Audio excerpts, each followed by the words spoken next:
عزیز طلبہ و طالبات السلام علیکم۔ خدائے بزرگ برتر آپ کو عالیشان کامیابی سے ہمکنار فرمائے۔ شروع کرتے ہیں آج کا لیسن۔ آج کا ٹائٹل ہے clearing in the sky written by جیسی سٹورٹ، اور آج پیج نمبر 14 سے ہم شروع کر رہے ہیں۔ چلیے شروع کرتے ہیں۔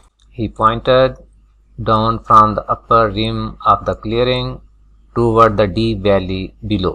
Pointed means signaled, indicated. اشارہ کیا۔ He pointed down from the upper rim of the clearing. A rim means border, edge, کنارہ۔ He pointed down from the upper rim of the clearing. انہوں نے صاف کی ہوئی جگہ کے اوپر والے کنارے سے نیچے اشارہ کیا۔ Toward the deep valley below. نیچے گہری وادی کی طرف۔ انہوں نے صاف کی ہوئی جگہ کے اوپر والے کنارے سے نیچے گہری وادی کی طرف اشارہ کیا۔ عزیز طلبہ و طالبات بتائیے ذرا کہ ڈیپ گرامر میں کیا ہے؟ یہ گرامر میں ایڈجیکٹو ہے، اس سے نون ہوتا ہے ڈیپتھ، گہرائی، اور اس سے ورب deepen. Your mother and I, when she was 19 and I was 22, cleared this mountain slope together. تمہاری والدہ اور میں when she was 19 جب وہ 19 برس کی and I was 22 اور میں 22 برس کا تھا cleared this mountain slope together. اس پہاڑی ڈھلوان کو اکٹھے صاف کیا۔ سلوپ ڈھلوان کو کہتے ہیں together، اکٹھے۔ ڈیئر اسٹوڈنٹس ذرا دیکھیے یہاں ہائفن کا استعمال ہے۔ یہ ہائفن ہے، ڈیش سے یہ مختلف ہوتی ہے۔ یوں سمجھ لیں کہ اگر اس کا سائز 1 پوائنٹ ہے تو ڈیش 2 گنا سائز کی ہوتی ہے۔ اس کے استعمال کے بارے میں ابھی ہم تھوڑی دیر میں بات کرتے ہیں، پہلے اس سینٹنس کا ترجمہ جو ہے وہ دیکھ لیتے ہیں۔ Your mother and I, when she was 19 and I was 22, cleared this mountain slope together. تمہاری والدہ اور میں نے جب وہ 19 برس کی اور میں 22 برس کا تھا نے اس پہاڑی ڈھلوان کو اکٹھے صاف کیا۔ تمہاری والدہ نے اور میں نے جب وہ 19 برس کی اور میں 22 برس کا تھا نے یعنی ہم دونوں نے اس پہاڑی ڈھلوان کو اکٹھے صاف کیا۔ چلیے ڈیئر اسٹوڈنٹس اب آتے ہیں ہائفن کے استعمال کی طرف۔ اس کے 2 استعمالات۔ It has 2 uses. Its first use is that it is used for making compound words. 2 الفاظ جو مطلب دونوں کی علیحدہ علیحدہ آئیڈینٹی ہو، ان دونوں کو ملا کر جب ہم ایک لفظ بناتے ہیں یعنی کمپاؤنڈ ورڈ بناتے ہیں تو ہائفن کا استعمال ہوتا ہے۔ اس کی مثالیں آپ یہاں پر دیکھ رہے ہیں، جیسے kind hearted, letter box, whale shape, 13 year old boy, son in law etcetera. تو آپ سمجھ گئے کہ کمپاؤنڈ ورڈز بنانے کے لیے ہائفن کا استعمال کرتے ہیں۔ اس other use is that it is used to divide a word into 2 parts at the end of a line and at the beginning of the next line. یعنی جب ہم لائن کے آخر پر پہنچ جاتے ہیں تو اتنی جگہ نہیں ہوتی کہ مکمل لفظ لکھا جا سکے۔ اگر نہیں لکھتے تو مطلب برا لگے گا، آگے لائن کے آخر میں جب خالی جگہ دیکھیں گے، اور اگر لکھنے لگتے ہیں تو سارا لفظ مکمل لفظ جو لکھا نہیں جاتا، تو پھر کیا کرتے ہیں کہ لفظ کو 2 حصوں میں تقسیم کر لیتے ہیں۔ ایک حصہ یہاں پر آ جاتا ہے، جیسے یہاں پر لفظ سڈنلی تھا تو SUDD یہاں لکھ لیا، آگے ہائفن ڈال دی، اور جو ریسٹ آف دا ورڈ تھا ENLY اس کو اگلی لائن کے شروع میں لکھ۔ تو آپ سمجھ گئے ہوں گے ہائفن کے 2 استعمال ہیں۔ پہلا استعمال یہ ہے کہ یہ کمپاؤنڈ ورڈ بنانے کے لیے استعمال ہوتا ہے، اور دوسرا استعمال یہ ہے کہ جب ہم لائن کے لکھتے لکھتے لائن کے اینڈ پر پہنچ جائیں، وہاں پر اتنی جگہ نہ ہو کہ مکمل لفظ لکھ سکیں، تو لفظ کے کچھ لیٹر یا لفظ کا ایک حصہ ہم لائن کے آخر میں لکھ دیتے ہیں، اور اس کے بعد ہائفن ڈال کر جو باقی لفظ ہے وہ اگلی لائن کے شروع میں لکھ دیتے ہیں۔ جی دوبارہ ٹرانسلیشن شروع کرتے ہیں۔ We raised corn, beans and pumpkins here. He continued, his voice rising with excitement. He talked with his hands too. We raised. ہم نے raise کا مطلب گرو، اگانا، پیدا کرنا۔ We raised corn اناج، beans پھلیاں، and pumpkins اور کدو یا گیا کدو۔ دونوں تینوں معنی جو ہے وہ ڈکشنری میں ملتے ہیں، تو آپ اس کا کسی بھی طور ترجمہ کر سکتے ہیں، معنی لکھ سکتے ہیں۔ اینڈ پمپکنز ہیئر، ہم نے یہاں اناج، پھلیاں اور کدو اگائے۔ ہی کنٹینیوڈ، انہوں نے بات جاری رکھی، یعنی والد صاحب نے بات اپنی جاری رکھی۔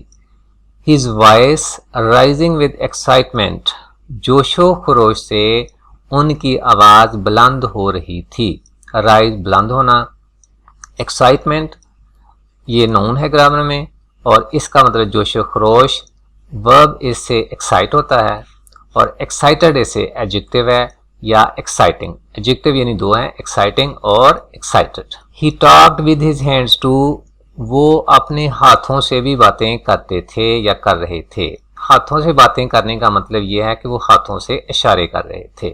ہم نے یہاں اناج، پھلیاں اور کدو اگائے۔ ہی کنٹینیوڈ، انہوں نے بات جاری رکھی۔ His voice rising with excitement, جوش و خروش سے ان کی آواز بلند ہو رہی تھی۔ He talked with his hands too, وہ اپنے ہاتھوں سے بھی باتیں کرتے تھے، یعنی وہ اپنے ہاتھوں سے اشارے کرتے تھے یا کر رہے تھے۔ دوز ور دا ڈیز، وہ دن تھے، یعنی وہ اچھے دن تھے۔ دوز ور دا ڈیز، وہ دن تھے، بریکٹ میں لکھ لیں اچھے، وہ بریکٹ میں اچھے دن تھے۔ This wasn't the land one had to build up, one had to build up means one had to prepare, تیار کرنا پڑتی ہے، بنانا پڑتی ہے۔ دس وازنٹ دا لینڈ، یہ وہ زمین نہیں تھی، one had to build up جو کسی کو بنانا پڑتی ہے۔ یہ جو ون ہے، سم، آل، بوتھ، سیورل ایٹسٹرا، یہ سارے انڈیفینٹ پروناؤن ہیں۔ دس وازنٹ دا لینڈ، یہ وہ زمین نہیں تھی، one had to build up جو کسی کو تیار کرنا پڑتی ہے۔ یعنی زمین کی علیحدہ علیحدہ قسمیں ہوتی ہیں۔ ایک زمین جو ہے اس کو بڑی محنت سے تیار کرنا پڑتا ہے، کھادیں وغیرہ ڈال کر جو ہے اس کی کوالٹی کو بہتر کرنا پڑتا ہے، لیکن ایک زمین ایسی ہے کہ اس کی کوالٹی اللہ تعالیٰ نے پہلے ہی بہت بہتر بنا رکھی ہے، یعنی وہ قدرتی طور پر زمین پہلے ہی بہت بہتر ہوتی ہے۔ لہٰذا بوڑھے میاں کہہ رہے ہیں کہ this wasn't the land one had to build up, یہ وہ زمین نہیں تھی جو کسی کو تیار کرنا پڑتی ہے، یعنی یہ پہلے ہی بہت اچھی تھی۔ اٹ واز آلریڈی ہیئر، یہ پہلے ہی، آلریڈی پہلے ہی، یہ پہلے ہی یہاں تھی، as God had made it, کیونکہ اس کو اللہ تعالیٰ نے بنایا تھا۔ And we had to do, اور جو ہمیں کام کرنا تھا، was to clear the trees, وہ درختوں کو صاف کرنا، اینڈ برن دا بش، اور جھاڑیوں کو جلانا تھا۔ بش، جھاڑیاں، یہ پہلے ہی یہاں موجود تھی کیونکہ اس کو اللہ تعالیٰ نے بنایا تھا، اور جو کام ہمیں کرنا تھا وہ درختوں کو صاف کرنا اور جھاڑیوں کو جلانا تھا۔ I plowed this mountain with cattle the first time it was ever plowed. I plowed this mountain. میں نے اس پہاڑ پر ہل چلایا۔ پلو کا مطلب ہل چلانا، یہ ورب بھی ہے، نون بھی ہے۔ جب ورب ہوگا تو اس کا مطلب ہل چلانا، اور جب نون ہوگا تو اس کا مطلب ہل۔ I plowed this mountain with cattle. میں نے مویشیوں کے ساتھ اس پہاڑ پر ہل چلایا۔ The first time it was ever plowed، اور یہ پہلی دفعہ تھا کہ اس پر ہل چلایا گیا، یعنی اس پہاڑ پر پہلے کسی نے بھی ہل نہیں چلایا تھا، اور مصنف نے وہاں پہلی دفعہ ہل چلایا، اور وہ ہل مویشیوں کے ساتھ چلایا۔ میں نے اس پہاڑ پر مویشیوں کے ساتھ ہل چلایا، اور یہ پہلی دفعہ تھا کہ اس پر کبھی ہل چلایا گیا۔ And we raised more than a barrel of corn to the shock. Raise means to grow, produce, cultivate. یہاں اس سے مراد ہے پیدا کرنا۔ And we raised more than a barrel of corn to the shock، اور ہم نے we raised پیدا کیا more than a barrel ایک کنستر سے بڑھ کر of corn to the shock. To the shock means to make a heap، ڈھیر لگا دینا۔ تو چونکہ یہاں پر کارن کی بات ہے، لہذا یہاں پر اس سے مراد ہے to make a heap of corn، اناج کا ڈھیر لگا دیا، اور ہم نے ایک کنستر سے زائد اناج اگا کر ڈھیر لگا دیا۔ to the shock کا ترجمہ بعض کتابوں میں لکھا ہوا ہے صدمہ پہنچنا۔ ڈیئر اسٹوڈنٹس، یہاں صدمہ پہنچنے والی کوئی بات نہیں ہے۔ جو بوڑھے میاں ہیں وہ اپنی اچھی کھیتی باڑی کے بارے میں بتا رہے ہیں کہ میں نے ایک قطع زمین صاف کیا اور وہ فخریہ انداز سے کہہ رہے ہیں کہ میری فصل بہت اچھی ہوئی، وہ زمین بڑی اچھی تھی اور میں نے بڑی محنت کی، تو صدمہ پہنچنے کا تو یہاں پر سوال ہی پیدا نہیں ہوتا۔ وہ کہہ یہ رہے ہیں کہ ہم نے ایک کنستر سے، ایک بیرل سے زائد اناج اگا کر ڈھیر لگا دیا۔ تو یہ جو لفظ ہے نا ٹو دا شاپ، اس کا مطلب ہے ڈھیر لگا دینا۔ یہاں مقامی زبان میں ہم اس کو بول کہتے ہیں۔ جب گندم کی کٹائی اور گہائی کر کے گندم کے دانوں کا ڈھیر لگا دیتے ہیں تو ہم کہتے ہیں ماشاءاللہ جی کافی بڑا بول لگا ہے، یعنی اچھی خاصی فصل ہوئی ہے۔ ترجمہ ایک بار پھر دیکھ لیں۔ And we raised more than a barrel of corn to the shock، اور ہم نے ایک بیرل یا ایک کنستر سے زائد اناج اگا کر ڈھیر لگا دیا۔ That's why I came back up here، That's why یہی وجہ ہے I came back up here کہ میں یہاں اوپر واپس آیا، یہی وجہ ہے کہ میں یہاں واپس اوپر آیا۔ I went back to our youth، میں اپنی جوانی کی طرف لوٹ گیا یا واپس آیا۔ یوتھ نون جوانی، اس سے ایڈجیکٹیو ہوتا ہے ینگ۔ کیا ترجمہ ہوا؟ I went back to our youth، میں اپنی جوانی کی طرف واپس آیا یا جوانی کی طرف لوٹ آیا، یعنی اتنا کام کیا جتنا میں جوانی میں کیا کرتا تھا۔